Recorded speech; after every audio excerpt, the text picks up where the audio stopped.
elektabilitas Menteri BUMN Erick Thohir dalam sejumlah survei mengalami kenaikan. Direktur Eksekutif Median Riko Marbun menilai Erick Thohir diterima publik karena bukan berasal dari partai. Kenaikan elektabilitas Erick Thohir dipengaruhi kinerjanya sebagai menteri maupun pengalamannya sebagai profesional baik di dalam maupun luar negeri. Kehadiran Erick Thohir turun menyapa masyarakat juga turut memberi pengaruh meningkatnya elektabilitas Erick Thohir di sejumlah survei. Kenaikan elektabilitas lebih dipengaruhi oleh performance, kinerja, tidak terlalu berpengaruh dari background politik. Pak Erick Thohir memang mengalami tren kenaikan elektabilitas karena agresivitasnya dalam bekerja dan kehadirannya di tengah-tengah masyarakat, kata Riko Marbun dalam keterangan yang diterima, Senin, 4 April 2022.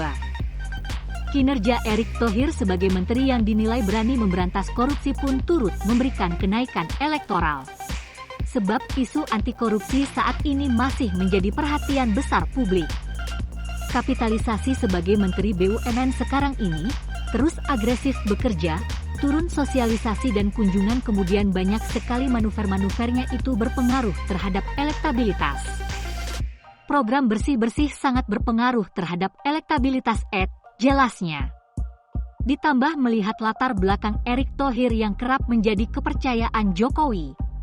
Erick Thohir selalu diberikan kepercayaan tinggi untuk bisa menjalankan tugas-tugas besar dan strategis dari Presiden, seperti Ketua Asian Games 2018, Ketua Tim Kampanye Nasional, TKN, Jokowi KH Maruf Amin 2019 dan Menteri BUMN saat ini.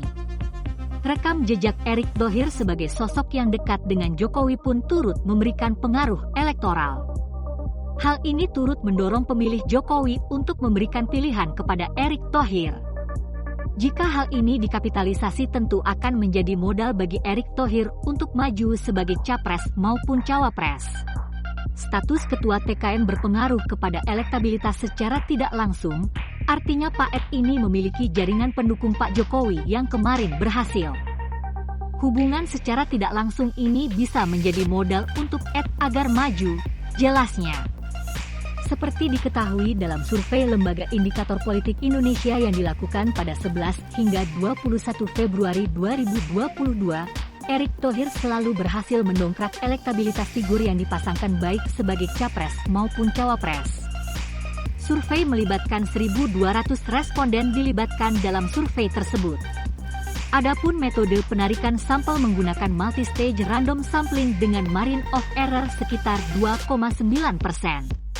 Dalam simulasi 3 pasangan, Ganjar Pranowo Erick Thohir unggul dengan 32,2%.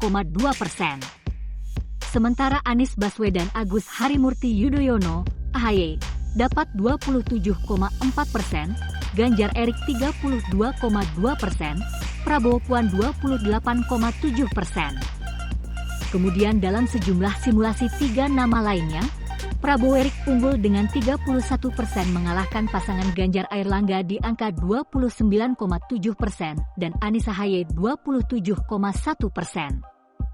Prabowo Erick kembali unggul dalam simulasi 3 pasangan lainnya dengan 31,8%. Disusul Anies AHY 29,2% dan Ganjar Puan dengan 26,9%. Terima kasih sudah nonton. Jangan lupa like, subscribe, dan share ya!